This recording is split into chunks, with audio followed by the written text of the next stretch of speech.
ডাইনি পরীদের মতো দুটো ডানা বের করে। তাই দেখে তো পেতনি আর শাকচুন্নি ডাইনির নানা রকম রূপচর্চা করাতে থাকে। কখনো মুখে হাতে হলুদ মাখায়। আরে তাড়াতাড়ি পা চালা, এখনো 2 ক্রোশ পথ হেঁটে যেতে হবে। সূর্য ডোবার আগে আমাদের জঙ্গলের পথ পার করে গ্রামে পৌঁছতেই হবে। হ্যাঁ হ্যাঁ, ঠিক বলেছ ওস্তাদ। শুনেছি ওই জঙ্গলে আবার তেনাদের বাস। তারা পালকি নিয়ে হাঁটার গতি আরো বাড়ায়। দেখতে দেখতে সন্ধ্যা নেমে আসে, আর জঙ্গলের পথ ধরে পালকি এগিয়ে চলে। সেই জঙ্গলের মধ্যে এক কুটিরে তখন এই পেতনি, শুনতে পাচ্ছিস? ওটা কিসের শব্দ? মনে হচ্ছে পালকি করে নতুন বউ চলেছে।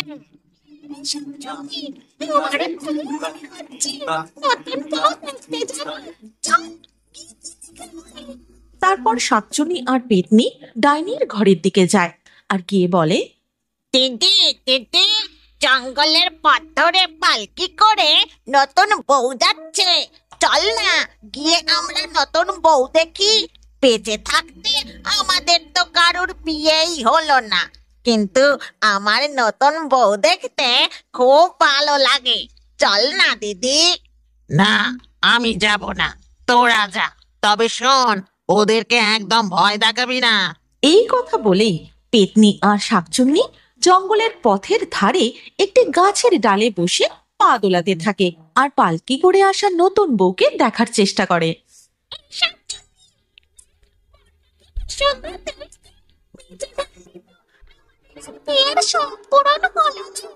এইরকম বর সংসার কিছুই পাওয়া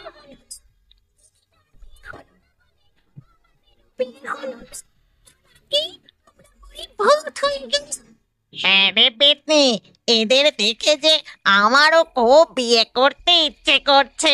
নতুন বউ মানেই তো লাল টুকটুকে বেনারসি, কত গয়না গাটি, সাজুগুজু। তাই নতুন বউ দেখতে হ্যাপি লাগে। এই চল না, কাছ থেকে গিয়ে বউটাকে দেখে আসি। তারপর সেই পালকি তাদের সামনে আসতেই শাকচুন্নি আর পেতনি ঝপ করে গাছ থেকে তাদের সামনে ঝাঁপ মারে। তখন শাকচুন্নি আর পেতনিকে দেখেই ওরে বাপরে! এই কথা বলেই পালকিওয়ালারা পালকি নামিয়ে রেখে সেখান থেকে দৌড়ে পালিয়ে যায়।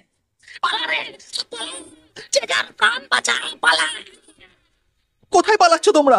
আমাকে আর আমার বউকে ফেলে যেও না, দাঁড়াও। ও বউ, তাড়াতাড়ি বেরিয়ে এসো, এক্ষুনি পালাতে হবে। না পালাতে পারলে ভূতে যে আমাদেরই গলা টিপে মেরে ফেলবে। নতুন বর তার বউয়ের হাত ধরে জঙ্গলের পথে দৌড় লাগায়।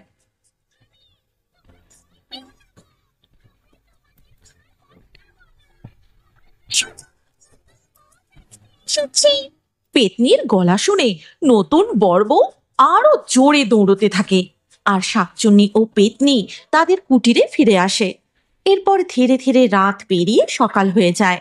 সকালবেলা জঙ্গলের পাশের গ্রামে কিছু সৈন্য এসে ঢেড়া পিটিয়ে ঘোষণা করে, শোনো শোনো শোনো, আগামী পূর্ণিমা তিথিতে রাজামশাই তার পুত্রের জন্য এক স্বয়ম্বর সভার আয়োজন করেছেন। এই রাজ্যের সমস্ত গুণবতী কন্যারা সেই সভায় অংশগ্রহণ করতে পারবে। রাজামশাই রূপ ও গুণের বিচার করে তার পুত্রের জন্য যোগ্য পাত্রী নির্বাচন করবে। আর এই সমস্ত কথা গ্রামের ধারের এক গাছে বসে বসে শুনছিল শাকচুন্নি আর পেতনি। তারা এই খবর শুনেই, এই পেতনি, আমি যেটা ভাবছি তুইও কি সেটাই ভাবছিস? হ্যাঁ রে, দিদিকে যদি একবার বিয়েতে রাজি করাতে পারি, তাহলে পরপর আমাদেরও ঠিক বিয়ে হয়ে যাবে। চল, এখন আমাদের প্রথম কাজ হলো দিদিকে গিয়ে রাজি করানো। তারপর তারা দুজনে গিয়ে ডাইনিকে সমস্ত কথা খুলে বলে। না, এটা কিছুতেই সম্ভব নয়। ওই রাজার স্বয়ম্বর সভায় কিনা আমি যাব, ওখানে কত সুন্দরী রাজকুমারীরা আসবে, আর আমি আমার এই কুৎসিত ডাইনির রূপ নিয়ে? না না না, কখনো না। তুমি এই রূপ ধরে কেন যাবে? সবাই তুমি একদম সুন্দর দেখতে পরীর মতো হয়ে যাবে। পরীর মতো? এই কথা বলেই ডাইনি পরীদের মতো দুটো ডানা বের করে। তাই দেখে তো পেতনি আর শাকচুন্নি খিলখিলিয়ে হেসে ওঠে। আরে দিদি, এই রকম নয়। ওফ, তুমি দেখছি কিছুই বোঝো না। আমাদেরই যা করার করতে হবে। তখন শাকচুন্নি আর পেতনি ডাইনির নানা রকম রূপচর্চা করাতে থাকে।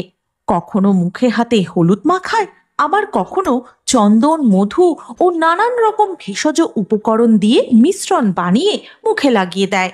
দেখতে দেখতে 1 মাস কেটে যায়। অবশেষে স্বয়ংবর সভার সেই দিনটি চলে আসে, কিন্তু এদিকে ডাইনির রূপের কোনো পরিবর্তন হয় না। আমি তো আগেই বলেছিলাম এভাবে কিছুই হবে না।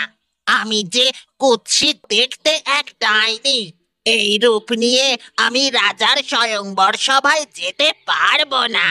দিদি, আমি বলি কি, তুমি জাদু শক্তি বলে এক সুন্দরী মেয়ের রূপ ধারণ করো, তারপর ওই রাজসভায় যাও। কিন্তু এইভাবে তো সবাইকে ঠকানো হবে। আরে, তুমি অত চিন্তা করো না। তুমি কোনোদিনও তোমার আসল রূপ ধারণ করবে না।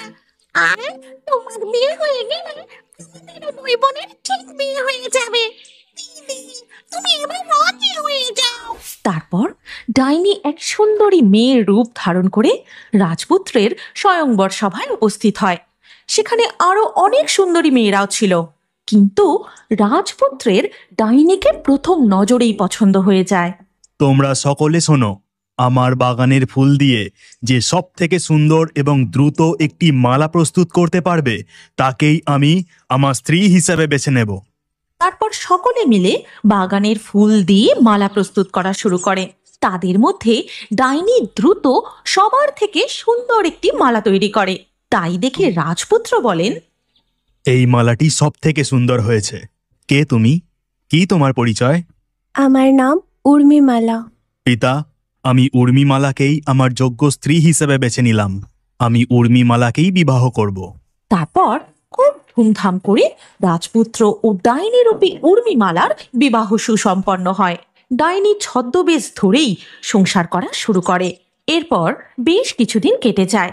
একদিন রাতে রাজপুত্র যখন ঘুমিয়েছিল, তখন তার ঘরে কোথা থেকে এক বিষধর সাপ প্রবেশ করে এবং রাজপুত্রের পায়ে ছোবল বসায়।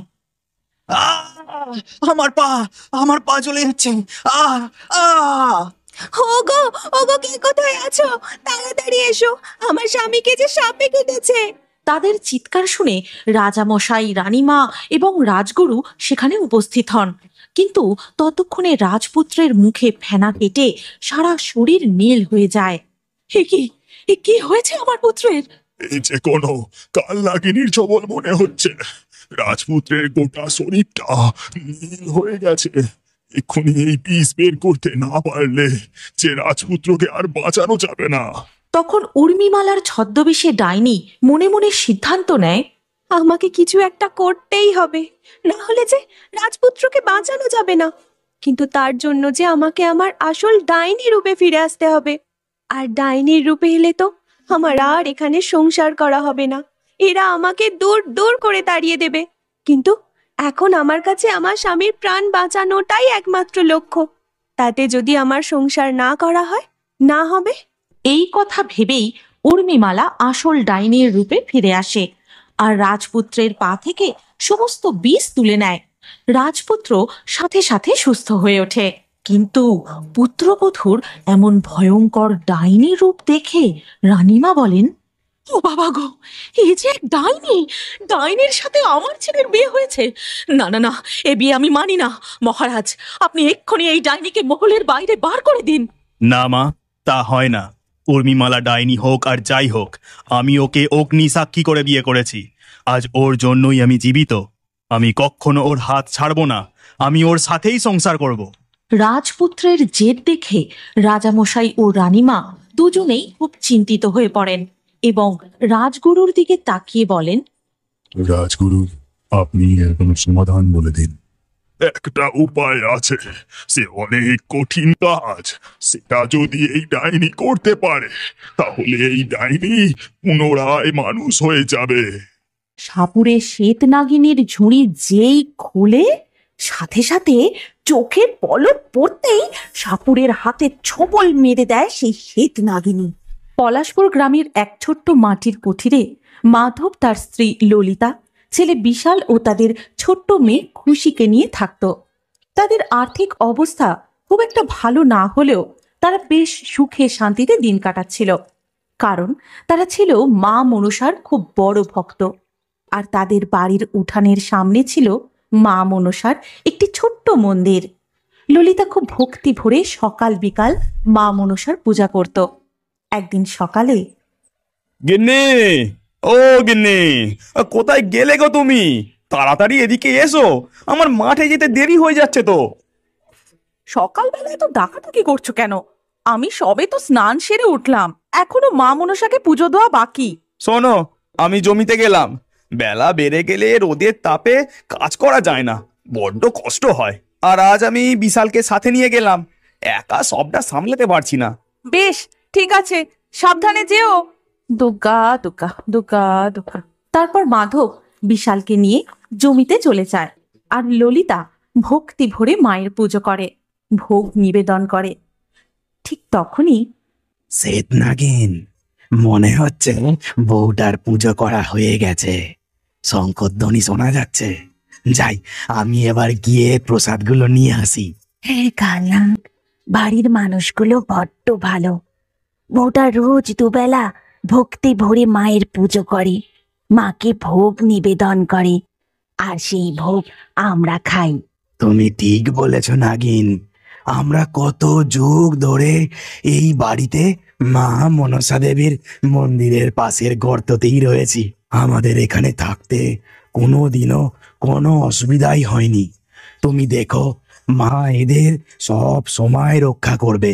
এই কথা বলে কালনাগ সেই মাটির গর্ত থেকে বেরিয়ে আসে, আর মা মনসাকে নিবেদন করা ভোগ সেখান থেকে নিয়ে আবারও গর্তের মধ্যে চলে যায়, এবং কালনাগ ও শ্বেত নাগিনী সেই প্রসাদ ভাগ করে খায়।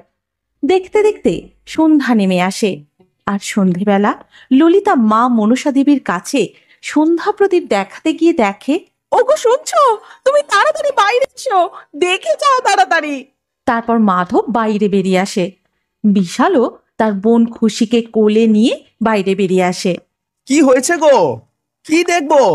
এই দেখো, সকালবেলা পুজো করার সময় আমি ফল, মিষ্টি, বাতাসা যা যা মাকে নিবেদন করেছিলাম, এখন তার কিছুই নেই।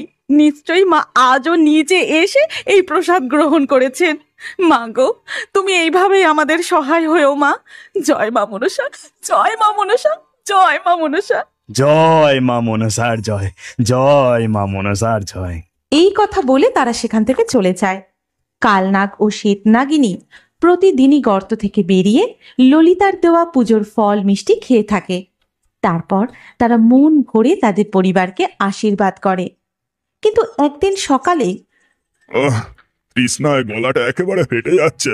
সকাল থেকে প্রায় 2 ক্রোশ পথ গ্রামের পর গ্রাম হেঁটে বেড়াচ্ছি, তবু এখনো সাপের খেলা কেউ দেখতে চাইলো না। আজকালকার ছেলে মেয়েরা আর এসব সাপের খেলা টেলা কেউই দেখতে চায় না। এইভাবে চলতে থাকলে তো আর কিছুদিনের মধ্যেই আমাকে না খেয়ে মরতে হবে। সাপুরে আপন মনে এই সব কথা বলতে বলতে হাঁটতে থাকে। একসময় সে মাধবদের বাড়ির সামনে এসে পৌঁছায়, আর সেখানে আসতেই দেখতে পায় মাটির গর্ত থেকে একটা সাদা রঙের সাপ বেরিয়ে আসছে। সাপটিকে দেখে তো সাপুরে আশ্চর্য হয়ে যায়। কি, আমি কি ঠিক দেখছি? এমন শ্বেতবর্ণের সাপ তো আমি আগে কখনো দেখিনি। কি অপরূপ তার রূপ, কি সুন্দর তার গায়ের চমক।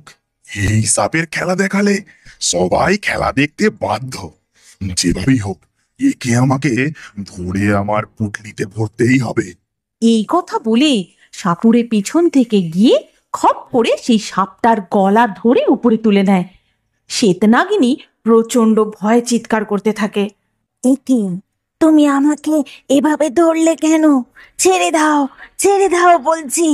সাপুড়ে ঝোলা থেকে সাপের ঝুড়ি বার করে তার মধ্যে তাকে ভরে নেয়। তারপর দ্রুত পা চালিয়ে সেখান থেকে চলে যায়। সেই সময় কালনাগও সেখানে উপস্থিত ছিল না। কিছুক্ষণ পরে সে ফিরে এসে গর্তের মধ্যে ঢুকে দেখে শ্বেত নাগিনী সেখানে নেই। তারপর, শ্বেত নাগিন, তুমি কোথায়? আমি তোমাকে দেখতে পাচ্ছি না কেন? কিন্তু শ্বেত নাগিনীর কোনো সাড়া শব্দ পাওয়া যায় না। কালনাগ গর্ত থেকে বেরিয়ে আশেপাশে তাকে খুঁজতে থাকে, কিন্তু কোথাও তাকে খুঁজে পায় না। তখন সে প্রচণ্ড কান্নায় ভেঙে পড়ে। তারপর সারা দিন কেটে যায়। সন্ধে পেরিয়ে গভীর রাত নেমে আসে। গভীর রাত নামতেই শ্বেত নাগিনী কোথায় গেল? তুমি ওকে বেরিয়ে দাও। আমরা যে যুগ যুগান্তরের সঙ্গে। সেই কান্নার আওয়াজ গিয়ে পৌঁছায় মাধবের কানে। তার ঘুম ভেঙে যায়। সে তার বউকে ডেকে বলে, গিন্নি, ও গিন্নি, বাইরে কে যেন একটা কাঁদছে, কিন্তু এত রাতে কি কাঁদছে বলো তো? গলা শুনে মনে হচ্ছে এটা কোনো ছেলের কান্না। ও তোমার মনের ভুল। কে কাঁদবে আবার? তুমি ওনার স্বপ্ন দেখেছো। এখন ঘুমিয়ে পড়ো তো। তারপর তারা আবারও ঘুমিয়ে পড়ে। পরের দিন সকালে ললিতা মায়ের পুজো করতে গিয়ে দেখে আগের দিনের পুজো দেওয়া ফল, মিষ্টি, প্রসাদ সেখানেই পড়ে রয়েছে। এই দেখে তো তার মনটা খুব খারাপ হয়ে যায়। কিন্তু সেসব না ভেবে আবারও ভক্তি ভরে মাকে পুজো দিয়ে প্রসাদ নিবেদন করে। তারপর সেখান থেকে চলে যায়। কিন্তু সেই দিন সন্ধে থেকে হঠাৎ করেই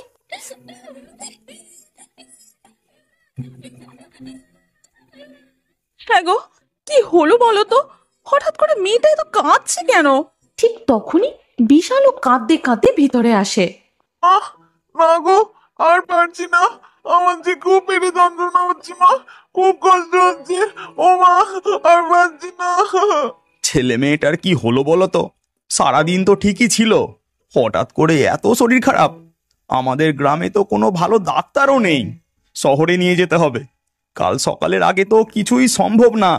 ওগো, আমার মনে হয় মা মনসা আমাদের উপর কোনো কারণে রুষ্ট হয়েছেন, তাই তো তিনি আমাদের নিবেদন করা প্রসাদও আর গ্রহণ করছেন না। এমনটা তো আগে কখনো হয়নি। চলো না, আমরা গিয়ে মায়ের কাছে প্রার্থনা করি। তারপর তারা সবাই মিলে মা মনসার মন্দিরের কাছে প্রার্থনা করে। মা গো, আমরা কি অন্যায় করেছি? তুমি কি কারণে আমাদের উপর থেকে মুখ ফিরিয়ে নিচ্ছ মা? আমাদের তুমি ক্ষমা করে দাও মা। আমার ছেলে মেয়েকে সুস্থ করে দাও।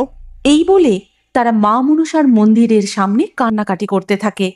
ঠিক তখনই দেবী মনসা তাদের সামনে প্রকট হন আর বলেন, শান্ত হও তোমরা। আমি তোমাদের পুজোয় সম্পূর্ণ সন্তুষ্ট হয়েছি, কিন্তু আমার দুই ভক্ত কালনাগ ও শ্বেত নাগিন বহু বছর ধরে এই বেদির পাশের গর্তে রয়েছে। ওরা হলো এই ভিটের বাস্তু সাপ। তোরা আমায় ভক্তি ভরে যে ভোগ নিবেদন করিস তা ওই বাস্তু সাপেরাই গ্রহণ করে, আর ওদের আশীর্বাদেই তোদের সংসার দিন দিন ভরে উঠেছে। কিন্তু গতকাল সকালে এক সাপুড়ে এসে কালনাগের সঙ্গিনীকে ধরে নিয়ে চলে গেছে, আর তারপর থেকেই এই সমস্ত কিছু অমঙ্গল শুরু হয়েছে। মা মনসা, আপনি আমাদের এর উপায় বলে দিন। বাস্তু সাপকে ফিরিয়ে আনার জন্য আমরা কি করতে পারি? তোদেরকে কালনাগের সঙ্গিনীকে ওই সাপুরের কাছ থেকে ফিরিয়ে আনতে হবে, তাহলে এই সব কিছু আবার ঠিক হয়ে যাবে। মা, আমরা অবশ্যই কাল সকালে গিয়ে নাগের সঙ্গিনীকে ফিরিয়ে আনবো।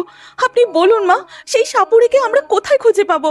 দেখা যায় সাপুরে শিমুলপুর গ্রামের একটা গাছের নিচে তার ঝোলা থেকে সাপের ঝুড়িগুলো বের করছে, সাপের খেলা দেখাবে বলে। আসো বাচ্চারা, দেখে যাও সাপের খেলা। এ খেলা বড়ই মজার খেলা। বিষাক্ত বিষধর সাপের খেলা, দাঁত না ভাঙা সাপের খেলা। আজ এই গ্রামবাসীদের এক অতি আশ্চর্য ও ভয়ঙ্কর শ্বেত নাগিনীর খেলা দেখাবো, যে সাপ এর আগে কেউ কোনোদিন দেখেনি। এই কথা বলতে বলতে সাপুরে একটি সাপের ঝুড়ি খোলে। তা থেকে ফনা তুলে ওঠে একটা বোড়া সাপ। সাপুরের আশ্চর্য শ্বেত নাগিনীর খেলা দেখার জন্য গ্রামের কিছু বাচ্চা ছেলে মেয়ে, বুড়ো বুড়ি লোকজন জড়ো হয়।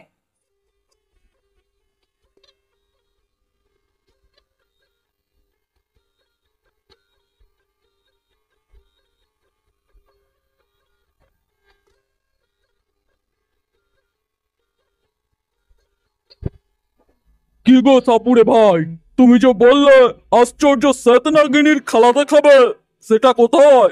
তুমি তো শুধুই হেলে ঢোড়া পোড়া কিসব আজে বাজে সাপ দেখিয়েই যাচ্ছ। আছে আছে, শ্বেত নাগিনীও আছে।